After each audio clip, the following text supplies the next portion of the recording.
ஞானத்தையும் போதகத்தையும் அறிந்து புத்திமதிகளை உணர்ந்து விவேகம், நீதி, நியாயம், நிதானம் என்பவைகளை பற்றி உபதேசத்தை அடையலாம்.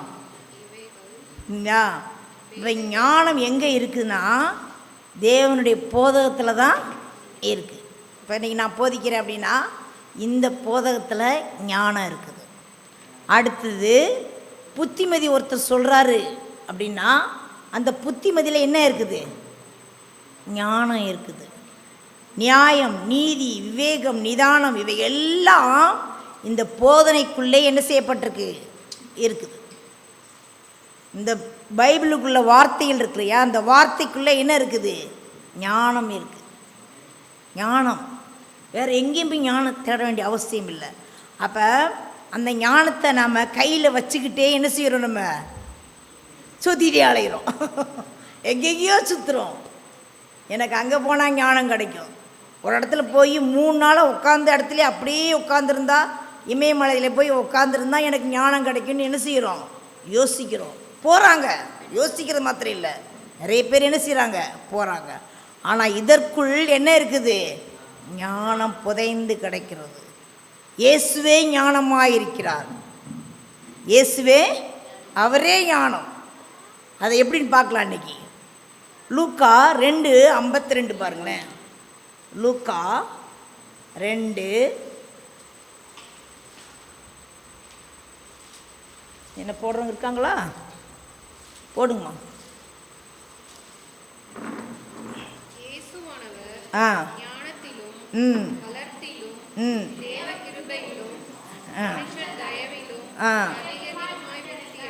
அதிகமாய் விருத்தி அடைந்தார். இயேசுவானவர் ஞானத்திலும் வளர்த்தியிலும் தேவ கிருபையிலும் மனுஷ தயவிலும் அதிகமாய் விருத்தி அடைந்தார்.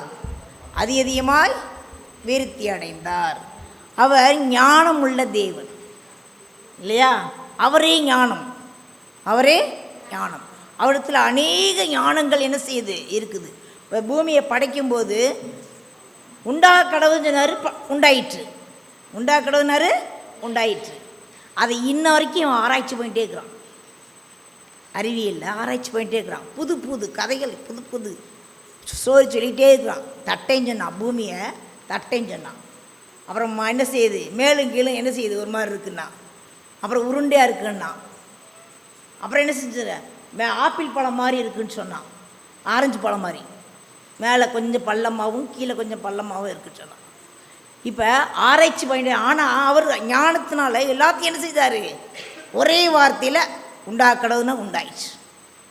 அவர் எவ்வளோ பெரிய ஞானவான் பாருங்க. அவர் அப்படிப்பட்ட ஞானவானை வச்சுக்கிட்டு நாம் எங்கேயோ ஞானத்தை தேடி அலைகிறோம், புத்தியை தேடி அலைகிறோம். இங்கே ஞானம் குவிந்து கிடைக்கிறது.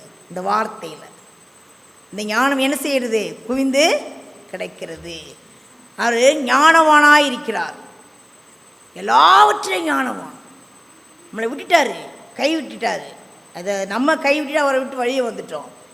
திரும்ப நம்மளை கைப்பிடிக்கிறதுக்காக என்ன செஞ்சார்? திரும்ப என்ன செஞ்சார்? மனுஷனாக என்ன செஞ்சார்? வந்தார். எப்படி மீட்கிறது? பெரிய ஞானம். இந்த உலகத்தில் ஒருத்தனும் மரிச்சவன் போகிறான், எல்லாம் செத்து மனுஷிட்டான், மண்ணுக்குள்ளே போயிட்டான், கல்லறைக்குள்ளே அப்படியே இருக்கிறான். ஆனால் நம்முடைய தேவன் மாத்திரம்தான் என்ன செஞ்சார்? உயிர் தெழுந்தார். அப்படிப்பட்ட தேவனை நாம் என்ன செஞ்சிட்ருக்கோம்? ஆராதிச்சுட்டு இருக்கிறோம். அப்படிப்பட்ட தேவனை நம்ம ஆராதிக்கும்போது நம்ம என்ன செய்யக்கூடாது? எதற்கும் பயப்படவே கூடாது. நானும் ஞானவானாக இருப்பேன். அவர்கிட்ட வந்து சேர்ந்தவங்க நிறைய பேர் ஞானம் அடைஞ்சிருக்காங்க. இளைஞர்கள் தான் அதிகமாக ஞானம் அடைஞ்சிருக்காங்க. முதியோர்களை காட்டிலும் இளையவர்கள் நினைச்சிட்டாங்க. வாலிப பிள்ளை இருக்காங்கல்ல, வாலிப பிள்ளைகள் நிறைய பேர் நினைச்சிருக்காங்க வந்திருக்காங்க. பிரசங்கி 1:17 வாசித்து பாருங்க. பிரசங்கி 1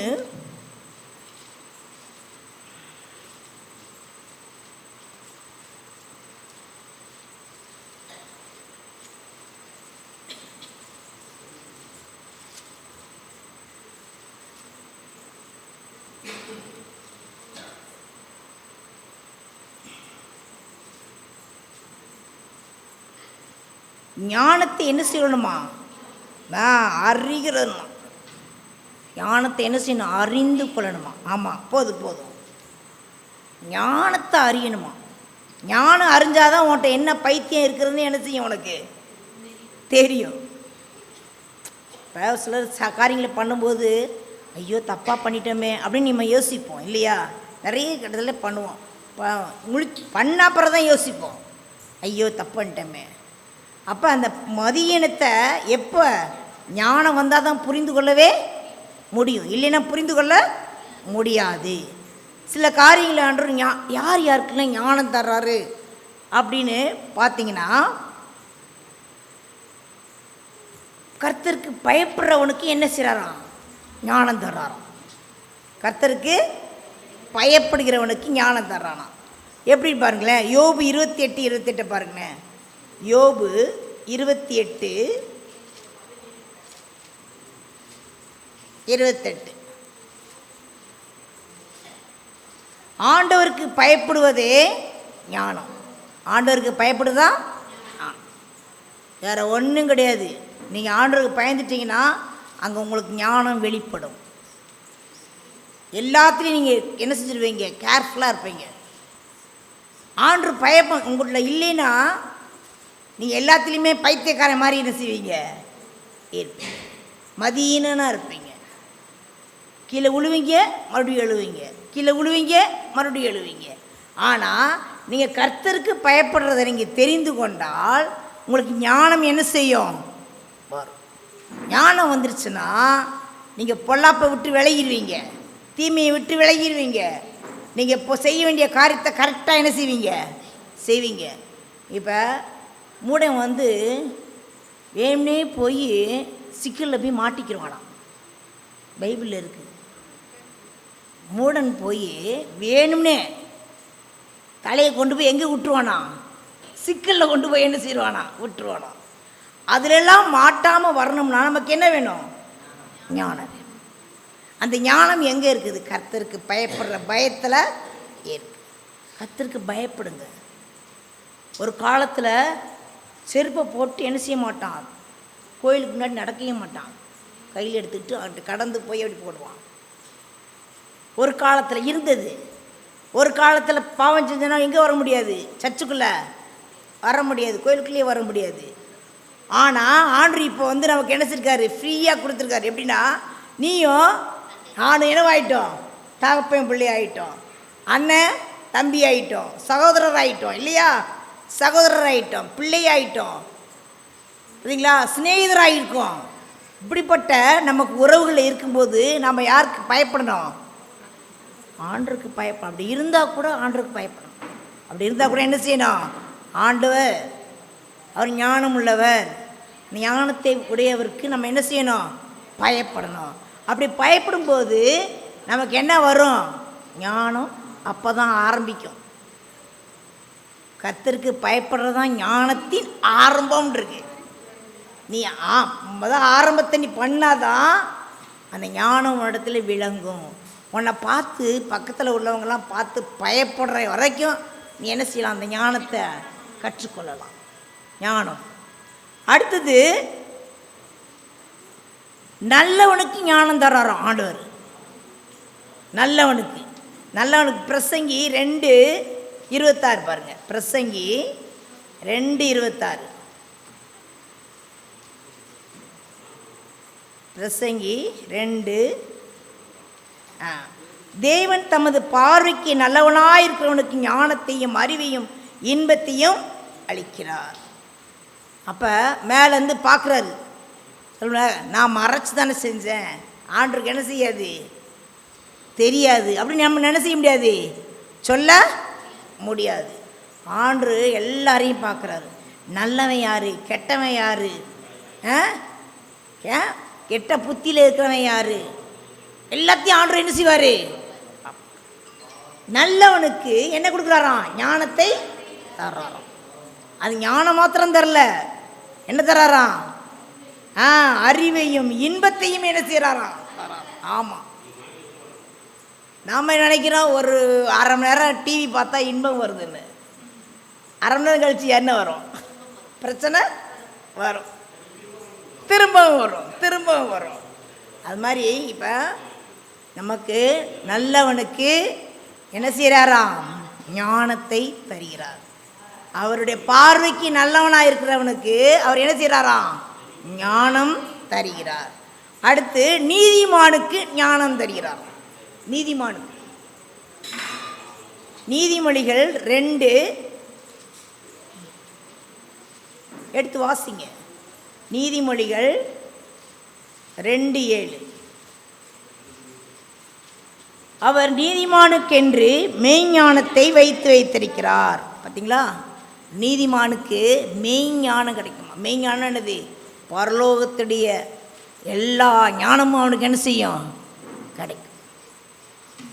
அப்போ பயப்படுறவனுக்கு ஞானம் கிடைக்கும், நல்லவனுக்கு ஞானம் கிடைக்கும், நீதிமானுக்கு ஞானம் கிடைக்கும். மிச்செல்லாம் மூடத்தனமாக செஞ்சிட்டு தெரியாமல் செஞ்சிட்டேங்க, 50,000 ரூபா கடன் ஆகிப்போச்சு. எப்படி வந்தது? ஞானம் இல்லாமையால் நடந்த காரியத்தினால வந்தது. ஞானம் இருந்துச்சா நம்ம அப்படி போய் என்ன செய்ய மாட்டோம்? மாட்டவே மாட்டோம். கர்த்தர் ஞானம் தருகிறார். அவரே ஞானவானாக இருக்கிறார். நீங்கள் அவரிடத்துல போய் கேட்கும்போது உங்களுக்கு ஞானம் என்ன செய்கிறாரு? தருகிறார். இன்னொருத்தருக்கு ஞானம் தர்றார். கேட்கிறவனுக்கு ஞானம் தர்றாராம். எப்படி? சரி, நல்லவனாகவும் இருக்க முடியல, நீதிமானாகவும் இருக்க முடியல, பயப்படுறவனாகவும் இருக்க முடியல. ஆனால் கேட்குறான்ல, ஆண்டவரே எனக்கு ஞானம் தரும் அப்படி கேட்குறான்ல, அவனுக்கு ஞானம் தர்றாராம். அவனுக்கு ஞானம் தர்றான். யாக்கோபு 1:5 வாசித்து பாருங்க. யாக்கோபு 1:5.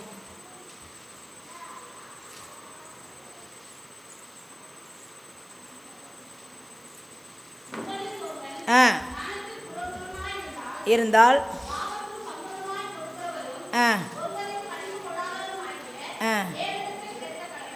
தேவனிடத்தில் அப்பொழுது அவனுக்கு கொடுக்கப்படும். உங்களில் ஒருவன் ஞானத்தில் குறைவாக இருக்குது. இவன் ஞானத்தில் குறைவுள்ளவனா பிறந்துட்டான், ஞானத்தில் குறைவுள்ளவனா வளர்க்கப்பட்டுட்டான். அவன் வீட்டு சூழ்நிலை அப்படி அமர்ந்துச்சு. அவன் நல்லவனாகவும் இல்லை, நீதிமானாகவும் இல்லை, இல்லையா? நல்லவனாகவும் இல்லை, நீதிமானாகவும் இல்லை, கர்த்தருக்கு பயப்படுறவனாகவும் இல்லை. ஆனால் இயேசுவிடத்தில் வந்து ஞானத்தில் குறைவாக இருக்கிறவன் வந்து ஆண்டவரே எனக்கு ஞானம் தரும் அப்படி கேட்டால் என்ன தருவார்? தருவாரா தர மாட்டாரா? தருவாருன்னு இருக்குது பைபிளில். இவைகள் என்றும் ஒவ்வொன்றும் என்ன செய்யும்? ஆம் என்றும் ஆமேன் என்றும் இருக்குது. ஒன்றும் என்ன செய்யாது. இதில் இருக்கிற ஒரு எழுத்து ஆகிலும் எழுத்தின் உறுப்பாயில ஒன்று என்ன செய்யாது? கீழே விழாது. அது சொன்ன பிரகாரம் போய் அது செஞ்சு திரும்புகிற வரைக்கும் அது என்ன செய்யாது? ஓய்ந்திருக்கவும் ஓய்ந்திருக்காது. நீங்கள் இந்த வசனத்தை வச்சு ஆண்டவரே எனக்கு ஞானம் தாரும், என் மகனுக்கு ஞானம் தாரும் மாட்டு சொல்லி ஆண்டவரே நீ ஆண்டவர்கிட்ட கேள்றா, ஞானம் தருவார். இப்பெல்லாம் நம்ம பேச்செல்லாம் என்ன செய்ய மாட்டேதில்ல, கேட்க மாட்டேங்குது. ஏன் கேட்க மாட்டேங்குது? நம்மளும் சில ஞானம் இல்லாமல் சில காரியங்களை பண்ணிடுவோம். அதை பார்த்துட்டு நம்மளை என்ன செய்யுது? வேடிக்கை காட்டு. இருந்தாலும் பிள்ளைகளை உட்கார வச்சு பேசி எடுத்து சரி பண்ணி பிள்ளைகளை ஞானவானா என்ன செய்யணும்? நம்ம மாற்ற வேண்டாமா? கண்டிப்பாக மாற்றணும். இல்லைன்னா அவன் போகிற பள்ளியில் நீங்கள் திருப்பி கொண்டு வரவே முடியாது. ஆண்டு இப்போ உங்களுக்கு ஒரு நல்ல செய்தியை சொல்கிறாரு. என்ன சொல்கிறாரு? பயப்படுறவனுக்கு ஞானம் தருவார், நீதிமானுக்கு ஞானம் தருவார், இல்லையா? அடுத்து நல்லவனுக்கு ஞானம் தர்றாரு, கேட்குறவனுக்கு ஞானம் தர்றாரு. நீ என்ன கேட்குறியோ அந்த ஞானத்தை உனக்கு என்ன செய்வார்? அவர் தருவார். எப்படிப்பட்ட ஞானத்தெல்லாம் தர்றாரு அப்படின்னு பார்த்தா, இவன் சாலமோனை மாத்திரம் பார்த்துட்டு நான் என்ன செஞ்சிட்றேன்? அடுத்து அவர்கிட்ட கொடுத்துட்றேன். சாலமோன் வந்து சிறு பிள்ளையாக இருக்கும்போதேவும் அவனுக்கு என்ன வந்துருச்சு? ஒரு ராஜாவுடைய தகுதி வந்துருச்சு. சொப்பனம் காங்குறான். சொப்பனம் கண்ட இடத்துல அவனுக்கு என்ன கிடைக்குது? அவன் ஜெபம் பண்ணுறான். ஆண்டவர் வந்து என்ன செய்கிறாரு, அவன்கிட்ட கேட்குறாரு, உனக்கு என்ன வேணும் அப்படி கேட்குறாரு. எனக்கு ஞானம் வேணும் கேட்டான். ஞானம் வேணும் கேட்டான். அவன் என்ன செஞ்சான், வேண்டிக் கொண்டான். முடிச்சு பார்த்தான், அது சொப்பனன்னு கண்டான். அது அப்படி தான் இருக்குது. அதில் சொப்பனன்னு கண்டான். அந்த சொப்பனத்தில் அவன் என்ன கேட்டான், ஞானத்தை கேட்டான். ஆண்டவரே, இந்த ஜனங்களை நியாயம் விசாரிக்க எனக்கு என்ன வேணும், எனக்கு தெரியல, நான் சிறு பிள்ளையாக இருக்கிறேன், எனக்கு ஞானம் வேணும். உடனே ஆண்டவர் சொன்னார், உனக்கு ஞானத்தையும் தருவேன், என்ன வருவேன், சம்பத்தையும் தருவேன், ஐஸ்வர்யத்தையும் தருவேன், எல்லாத்தையும் உனக்கு கூட்டி என்ன செய்வேன், தருவேன். ஒன்று கேட்டான், அவனுக்கு அநேகம் கிடைச்சது. அப்போ ஆண்டவர் சமூகத்தில் ஞானமாக கேட்கிறவனுக்கு, ஞானமாக ஞானத்தை கேட்கிறவனுக்கு கர்த்தர் என்ன செய்வார், தருவார். நீங்கள் போய் நேரடியாக போய் கேட்கணுன்னு கூட அவசியம் இல்லை. ஞானம் வேண்டும். ஆண்டவரே, ஆண்டவரே எனக்கு ஞானம் வேணும், என் குடும்பத்தை நடத்துறதுக்கு ஞானம் வேணும் இல்லையா. மனைவி பார்த்து பயப்படுறவங்க நிறைய பேர் இருக்காங்க. ஏன், ஞானம் இல்லை.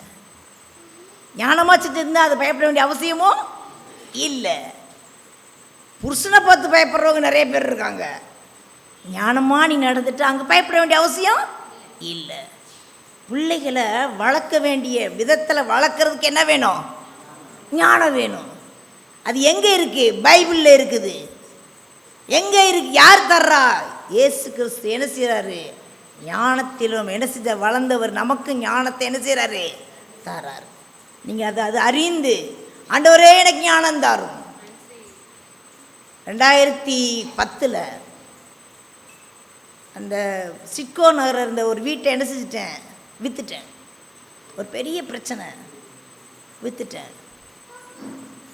விற்றுட்டேன்னா அதுக்கு முன்னாடி அதையும் காப்பாற்றிடலாங்கிற எண்ணத்தில் என்ன செஞ்சிட்டே இருந்தேன். ஆண்டவரே எனக்கு ஞானந்தாரு சுவாமி, புத்தியில் ஸ்திரீயா என்னை மாற்றும் ஆண்டவரே அப்படின்னு சொல்லிட்டு வேண்ட ஆரம்பிச்சிட்டேன். வேறு ஒன்றுமே சொல்லலை, இதுதான் செஞ்சேன். ஞானத்தை தாரும், புத்தியில் ஸ்திரீயாய், வீட்டை கட்டுகிற ஸ்திரீயாய் என்னை மாற்றும் ஆண்டவரே, என்னை மாற்றும் ஆண்டவரே ப்ரேயர் பண்ண ஆரம்பிச்சிட்டேன். கொஞ்ச நாளில் ஒரு முடிவு வந்தது, வீட்டை விற்று இருக்கிற கடனெல்லாம் கொடுத்துரு அப்படின்னு சத்தம். கொடுத்தாச்சு, எல்லா கடனையும் கொடுத்தாச்சு, ஃப்ரீ ஆகிட்டேன். இப்போ என் பேரில் என்ன இல்லை, எந்த பிரச்சனையும் இல்லை, கடங்கார தொல்லையும் இல்லை. வேற போய் ஒரு வாடகை வீட்டில் போய் வாடகைக்கு இருந்துட்டேன். கொஞ்ச நாள் கழித்து அது என்ன ஆயிடுச்சு, கொஞ்ச நாள் கழிச்ச உடனேயும் 2016 10 நடந்தது. 2016 பே கமிஷன் இதெல்லாம் கொடுத்தாங்க. அப்போ சம்பளம் என்ன செஞ்சிருச்சு எனக்கு, 5 வருஷம் எங்கே தான் இருந்தேன், வாடகை வீட்டில் தான் இருந்தேன். அப்போ இந்த ஏரியாவில் வந்து வீடு பார்த்து இங்கே இடத்துல என்ன செஞ்சுட்டேன், வீட்டை வாங்கிக்கிட்டு லோனில் தான் வந்தேன். ஆனால் கையில் பைசா இல்லையில, லோனில் தான் வந்தேன். ஆண்டவர் அவருடைய ஞானத்தின் பிரகாரம், அவர் சொன்ன பிரகாரம் போனதுனால எல்லாத்துலேயும் சமாதானம். அது சொல்கிறார்ல, நீதிமானுக்கு என்ன கொடுக்குறாரு, ஞானம் தர்றாரு, விவேகம் தர்றாரு, இன்பத்தையும் என்ன செய்கிறாரு, தர்றாரு. அப்போ நீங்கள் அவரிடத்துல போய் கேட்கும்போது உங்களுடைய சுற்றி இருக்கிற பிரச்சனைலாம் ஆண்டவர் என்ன செய்வார், தீர்க்க மாட்டாரா, தீர்த்துட்டாரு. இப்போ நான் யாருக்கும் எந்த கடைக்காரனும் எவனுக்கும் என்ன செய்யறதில்லை, பதில் சொல்கிறது இல்லை. உங்களுக்காக தான் சொல்கிறேன். ஞானம் தேவனிடத்தில் இருக்கிறது.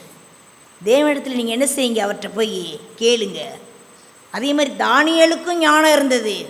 அந்த நாட்டு ராஜஸ்திரீ இவரிடத்துல இந்த இடத்துல இவருக்கு என்னென்ன ஞானம்லாம் இருக்குதுன்னு ராஜாட்ட போய் என்ன செய்கிறா, சொல்கிறா. என்னென்ன ஞானம் இருக்குதுன்னு சொல்கிறான்னா, வெளிச்சம், ஞானம், விவேகம், தேவர்களுக்கு ஞானம், தேவர்களின் ஞானத்துக்கு ஒத்த ஞானம் யார்கிட்ட இருக்குதான், தானியேல்கிட்ட இருக்குன்னு போய் சொல்கிறான். அப்போ அவன் 3 வேளை என்ன செய்வான், தேவனை நோக்கி ஜெபம் பண்ணுவான். பலகணியை திறந்து வைக்கப்பட்ட இடத்துல உட்காந்து அந்த தேசத்து எருசலேமை பார்த்து என்ன செய்வான், அவன் ஜெபம் பண்ணிக்கொண்டே இருப்பான். அவனுக்கு என்ன வந்தது, ஞானம் வந்தது. அப்போ கேட்குறவனுக்கு என்ன வரும்? ஞானம் வரும். நான் கேட்டேன், எனக்கு வந்துச்சு. சரிங்களா? என்ன வேணுமோ உங்கள்கிட்ட கேளுங்க, ஆண்டவர் தருவார். கேட்குறேன், அவ்வளோ எனக்கு அவ்வளோ ஞானம்லாம் கிடையாது. தனியாக போய் கடையில் போய் ஒரு சாமான் என்ன செய்ய மாட்டேன், வாங்கினது கிடையாது. ஏன்னா எங்கள் வீட்டுக்கார அப்படி வச்சுருந்தார். என்ன கடையில் போய் காய்கறி கூட வாங்க மாட்டேன். ஆனால் இப்போ ஆள் ரவுண்டாக இருக்கேன். கர்த்தர் இருக்கிறார். சரிங்களா? ஒரு இடத்துல போய் ஒரு மீன் கடையில் போய் கறிக்கடையில் போய் என்ன செஞ்சது கிடையாது, நான் வாங்கினது கிடையாது. அப்படி நடத்துனாங்க. ஆனால் இருந்தாலும் இப்பொழுது கர்த்தர் என்னோடு இருக்கிறதுனால, ஞானம் இருக்கிறதுனால இந்த பொருள் இந்த விலையை அப்படின்னு கேட்டால் வாங்கிடுறேன். நீங்களும் என்ன செய்யுங்க, ஞானம் அடைய யாரிடத்துல கேளுங்க? கர்த்தரிடத்துல கேளுங்க. கர்த்தர் உங்களுடைய எல்லா சுற்றிக்கிற பிரச்சனைலாம் தீர்க்கிறதுக்கு ஞானம் வேணும் இல்லையா? ஞானம் இல்லைன்னா ஒன்றுமே இல்லை. உங்கள்கிட்ட பைசா இருக்கலாம், ஞானம் இல்லைன்னா வேஸ்ட்டு. புரியுதுங்களா? உங்கள்கிட்ட ஆள் பலம் இருக்கலாம், ஞானம் இல்லைன்னா வேஸ்ட்டு. புரியுதுங்களா? இந்த சிக்கல்லேருந்து வெளியே வர்றதுக்கு என்ன வேணும்? ஞானம் வேணும். புரியுதுங்களா? இந்த பிரச்சனையிலேருந்து வெளியே வரணும்னா ஞானம் வேணும். சொந்தக்காரங்க இப்படி இடிச்சுட்டே இருக்கிறாங்க, ஞானம் இருந்தால் தான் அதுலேருந்து வெளியே என்ன செய்ய முடியும், வெளியே வர முடியும். கர்த்தர் பெரிய காரியங்களை என்ன செய்வார், உங்களோட வாழ்க்கையில் செய்வார். ஞானம் உங்களுக்கு மிகவும் அவசியம். தேவனுக்கு பயப்படுறவனுக்கு ஞானம் கிடைக்கிது, நீதிமானுக்கு ஞானம் கிடைக்கிறது. அப்புறம் என்னது, அவரை கேட்டு நம்ம என்ன செய்யணும், நம்மளும் கேட்கிறவனுக்கு ஞானம் தரார். அப்படி தானே? யார் யாரெல்லாம் கேட்கலான்னு நினைக்கிறீங்க? கேட்கலாமா? எல்லாருமே கேளுங்க. ஆண்டவரே, என்னை புத்தியுள்ள ஸ்திரியாய் மாற்றும், விவேகமுள்ள ஸ்திரியாய் மாற்றும், வீட்டை கட்டுகிற ஸ்திரியாய் மாற்றும். சரிங்களா? வீட்டை இடிக்கிற ஸ்திரியாய் இல்லை. எப்போ பார்த்தாலும் வீட்டில் சண்டை நடந்துகிட்டே இருக்கும். ஒரு வீடுகளில் பார்த்தீங்கன்னா எப்போ பார்த்தாலும் சண்டை. டம்ளர் எடுத்தாலும் சண்டை, டம்ளர் கீழே வச்சாலும் சண்டை. எதுக்கு சண்டை வருதுன்னே தெரில. சரிங்களா? அப்படிப்பட்ட வீடுகளில் அந்த பெண்கள் கூடி ஜெபம் பண்ணுங்க. உங்களுக்காக, உங்கள் பிள்ளைகளுக்காக, உங்கள் குடும்பத்துக்காக, வீட்டுக்காருக்காக என்ன செய்யுங்க, ஜெபம் பண்ணுங்க. கர்த்தர் உங்களுடைய வீட்டை என்ன செய்வார், கட்டுவார். ஞானத்தினால் கட்டுவார். விவேகமுள்ளவர்களாய் எங்களை மாற்றுவார். ஆமேன். கர்த்தர் உங்களை ஆசீர்வதிப்பாராக. இப்பொழுது ஒரு 20 நிமிஷம் அவர் கொஞ்சம் பேசுவார். பேசணும், நீங்கள் என்ன செய்யலாம்?